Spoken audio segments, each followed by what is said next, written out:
My name is Laura Knowles. I am the Personalized Performance Manager. I write the procedures, do the training, and try to keep us in compliance. And I'm in charge of the fun committee, so all the fun in the office. I have been at Wells since 2010. My previous employer, I worked for them for 22 years. My sister-in-law came to me one day and said Wells was looking, and I was decided to make a change. We had been bought by a bank, and I liked the family atmosphere. So I came over here in 2010, was an account manager, and somehow made my way back up to manager again. The family atmosphere, and because they're a local family, local owned, they were competitors for a lot of years, but as I told Harold years ago, I made a good change. I was glad I came. I've met a lot of good people. Wells has got their tradition, their vision, I agree with. They're sincere to work for. I know that if something happened, I could call them after hours and they would be there to help me or my family if I needed it. So basically it's the people. It's a great group of people. I'm a nurturer by heart, so I like to help people, so I like being able to help the employees when they have questions. Explain to them how to get the results so that later on they don't have to come to me if they don't want to. Because a lot of times you have people that have that personality, they don't want to ask. So once they know why, then they pretty much get it and they don't feel uncomfortable coming to you. Take accountability if you've done something wrong or upset a client. Usually if you go back to them and say, I did this, or I apologize if I made you feel this way, and usually it ends up becoming a good outcome, just accountability.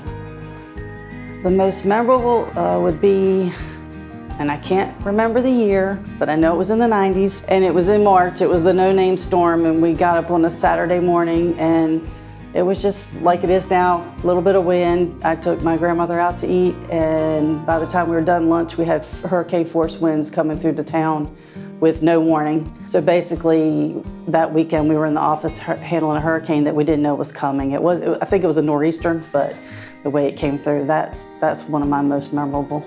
I've helped clients make decisions based on a personal experience. My husband's best friend was electrocuted working at a house at Riceville Beach.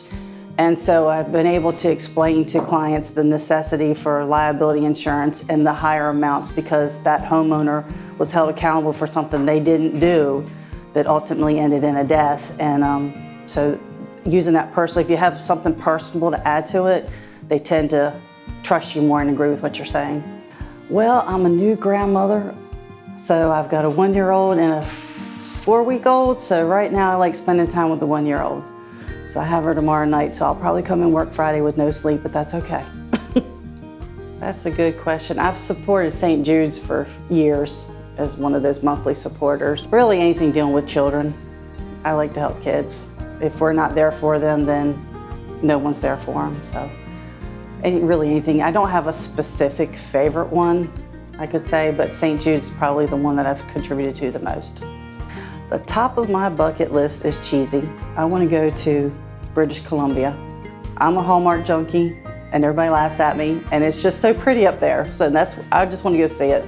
It just looks like a neat place. I have no desire to go south. I'm not a warm person. I like the cold weather, so. My friend and I are trying to figure it out. It's about our 3-year plan. I told my husband, I'll be gone for a little while, but he's like, have fun. So that's on my bucket list. I don't really have one. I didn't like reading growing up. So now when I read, it's just nothing too in-depth. I read a lot of Amish books. For whatever reason, I'm intrigued with the way they live. I don't know why. Here lately, I've been hooked on Friends. I don't know why. I guess they look like they're having a lot of fun. When I go home, I want meaningless stuff. I don't want anything in depth. They look like they're having fun, and I didn't do that. I dropped out of college. I didn't do all that fun stuff. I went straight to work, so. My favorite movie is White Christmas. I'm a cold weather Christmas theme person. Well, I listen to country, so I'd have to say George Strait is my favorite. I define success on liking what you do and helping others to accomplish what they need to accomplish. I feel like if I can make something easier for somebody else, to me, that's a successful feeling. The best advice I've been given, well, my mother actually gave it to me as far as work career. Make sure that when you leave at the end of the day, you've done all that you can do, and someone can come up behind you and pick up where you were, just in case the next day you don't come. Now I tell my kids to have the courage to go after what you want, be kind getting there, and be humble when you succeed.